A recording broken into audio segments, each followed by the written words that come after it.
ఈరోజు అయోధ్యలో శ్రీరాముడి విగ్రహ ప్రతిష్టాపన సందర్భంగా లక్ష్మీదేవిపల్లి మండలం హోండా షోరూం ఎదురుగా శ్రీరామ హనుమ భక్తుల ఆధ్వర్యంలో భక్తులందరికీ తీర్థ ప్రసాదాలు పంపిణీ కార్యక్రమం నిర్వహించారు.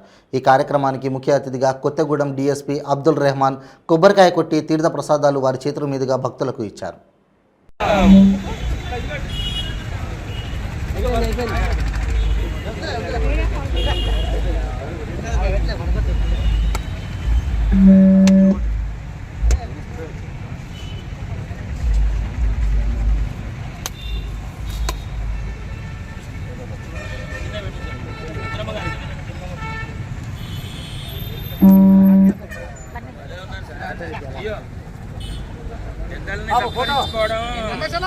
రామచంద్ర గారి కాలం నుంచి వస్తూనే ఉంది కాబట్టి ఎవరిని వదిలిపెట్టకూడదు.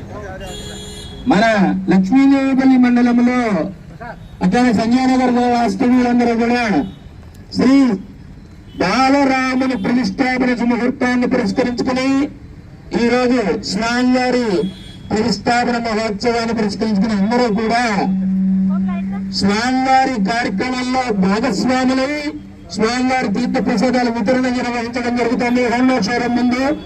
కాబట్టి మీ అందరూ కూడా వచ్చేసి స్వామివారి ప్రసాదాన్ని తీర్థాన్ని స్వీకరించవలసిందిగా మనం చేస్తున్నాం.